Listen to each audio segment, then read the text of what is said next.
Kunnamkulam government model boys vocational higher secondary സ്കൂളിലെ ഈ വർഷത്തെ വാർഷികാഘോഷവും സേവന കാലാവധി പൂർത്തിയാക്കി വിരമിക്കുന്ന അധ്യാപകർക്കും അനധ്യാപകർക്കുമുള്ള യാത്രയയപ്പ് സമ്മേളനവും സംഘടിപ്പിച്ചു. വെള്ളിയാഴ്ച വൈകിട്ട് 3-ന് സ്കൂളിൽ നിന്നും ആരംഭിച്ച ഘോഷയാത്ര നഗരം ചുറ്റി തിരികെ സ്കൂളിൽ സമാപിച്ചു. തുടർന്ന് നടന്ന പൊതുസമ്മേളനം കുന്നംകുളം നഗരസഭാ ചെയർപേഴ്സൺ സൗമ്യ അനിലൻ ഉദ്ഘാടനം ചെയ്തു.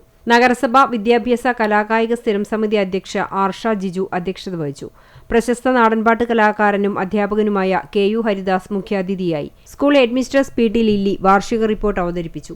ദീർഘകാലത്തെ സേവനത്തിനു ശേഷം വിരമിക്കുന്ന HSST ബോട്ടണി അധ്യാപിക K ഷീജ, HSA മാത്സ് അധ്യാപിക A Bindu, lab assistant PA Sheena എന്നിവർക്ക് യാത്രയയപ്പ് നൽകി.